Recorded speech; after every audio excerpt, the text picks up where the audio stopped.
പശ്ചിമേഷ്യയിൽ യുദ്ധം ആളിപ്പടരുന്നതിനിടെ ഇസ്രായേലിലും ഗൾഫ് രാജ്യങ്ങളിലും അതീവ ജാഗ്രത തുടരുന്നു.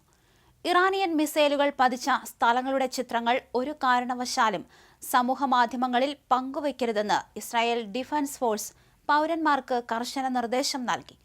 ശത്രുക്കൾക്ക് വിവരം ചോരാതിരിക്കാനാണ് ഈ നീക്കം. ഇതിനിടെ ദുബായിൽ വീണ്ടും ശക്തമായ സ്ഫോടനങ്ങൾ ഉണ്ടായതായി രാജ്യാന്തര വാർത്താ ഏജൻസിയായ റോയിട്ടേഴ്സ് റിപ്പോർട്ട് ചെയ്തു. ഇറാൻ വീണ്ടും ആക്രമണം ആരംഭിച്ചേക്കുമെന്ന രഹസ്യാന്വേഷണ റിപ്പോർട്ടുകളെ തുടർന്ന് ഇസ്രായേലിൽ സുരക്ഷാ നടപടികൾ കർശനമാക്കി. താമസക്കാർ സുരക്ഷിത ബങ്കറുകളിൽ തന്നെ തുടരണമെന്നും ഔദ്യോഗിക മുന്നറിയിപ്പ് ലഭിച്ചാൽ മാത്രം പുറത്തിറങ്ങിയാൽ മതിയെന്നും സൈന്യം അറിയിച്ചു.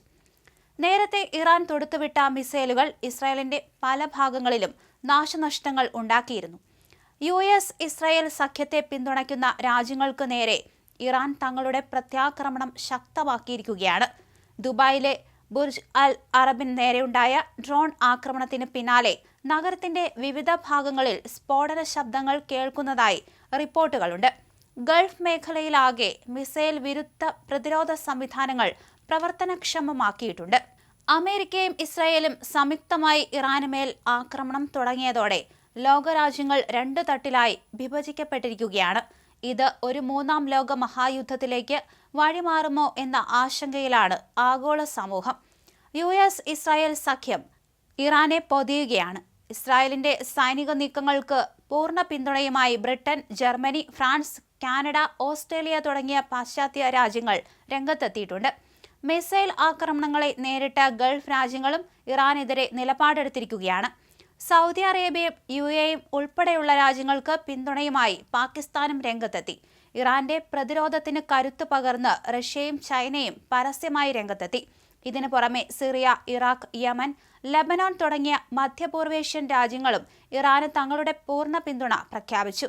വൻശക്തികൾ നേരിട്ട് ഏറ്റുമുട്ടുന്ന സാഹചര്യത്തിലേക്ക് കാര്യങ്ങൾ നീങ്ങുകയാണ്. യുദ്ധം ഏറ്റവും കൂടുതൽ ബാധിച്ചിരിക്കുന്നത് വ്യോമഗതാഗതത്തെയാണ്. UAEയും ഇസ്രായേലും ഇറാനും ഉൾപ്പെടെയുള്ള രാജ്യങ്ങൾ വ്യോമപാതകൾ അടച്ചതോടെ വിമാന സർവീസുകൾ പൂർണ്ണമായും താറുമാറായി. അതേസമയം ഇന്ന് മാത്രം 444 രാജ്യാന്തര സർവീസുകളാണ് വിവിധ വിമാന കമ്പനികൾ റദ്ദാക്കിയത്. കേരളത്തിൽ നിന്നുള്ള വിമാനങ്ങൾ. കേരളത്തിലെ വിമാനത്താവളങ്ങളെയും ഇത് കാര്യമായി ബാധിച്ചു. തിരുവനന്തപുരത്തേക്ക് എത്തേണ്ട 17 വിമാനങ്ങൾ റദ്ദാക്കി. കരിപ്പൂർ വിമാനത്താവളത്തിൽ നിന്ന് 21 സർവീസുകളും കൊച്ചിയിൽ നിന്ന് 16 സർവീസുകളും മുടങ്ങി. പ്രതിസന്ധിയിൽ യാത്രക്കാരും. ഗൾഫ് രാജ്യങ്ങളിൽ നിന്ന് മടങ്ങാനിരുന്ന പ്രവാസികളും വിദേശത്തേക്ക് പോകാനിരുന്നവരും വിമാനത്താവളങ്ങളിൽ കുടുങ്ങിക്കിടക്കുകയാണ്. യാത്രക്കാർക്ക് ആവശ്യമായ ഭക്ഷണവും മറ്റ് സൗകര്യങ്ങളും ഏർപ്പെടുത്തണമെന്ന് വ്യോമയാന മന്ത്രാലയം വിമാന കമ്പനികൾക്ക് കർശന നിർദ്ദേശം നൽകിയിട്ടുണ്ട്. യുദ്ധം നീണ്ടു നിൽക്കുകയാണെങ്കിൽ എണ്ണവില കുത്തനെ ഉയരാനും ആഗോള വിതരണ ശൃംഖലകൾ തകരാനും സാധ്യതയുണ്ട്. ഇറാനിലെ ജനവാസ മേഖലകളിൽ അമേരിക്ക നടത്തിയ ആക്രമണത്തിൽ വൻതോതിൽ ആൾനാശം സംഭവിച്ചു എന്നാണ് റിപ്പോർട്ടുകൾ. ഇതിന് പ്രതികാരമായി ഗൾഫ് മേഖലയിലെ അമേരിക്കൻ താവളങ്ങളും തന്ത്രപ്രധാന കേന്ദ്രങ്ങളും ആക്രമിക്കപ്പെടുമെന്ന് ഇറാൻ മുന്നറിയിപ്പ് നൽകിയിട്ടുണ്ട്. സമാധാന ചർച്ചകൾക്കുള്ള സാധ്യതകൾ ഇപ്പോൾ വിദൂരമായി തുടരുകയാണ്.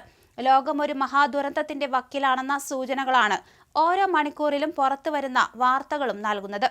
അതുപോലെ 4 പതിറ്റാണ്ടുകാലം ഇറാനെ ഉരുക്കുമുഷ്ടി കൊണ്ട് ഭരിച്ച ആയത്തുള്ള അലി ഖമേനിയുടെ അന്ത്യം ലോകത്തെ ഞെട്ടിക്കുമ്പോൾ ഇറാനിലും പുറത്തും പ്രകടമാകുന്നത് സമ്മിശ്ര വികാരങ്ങളാണ്.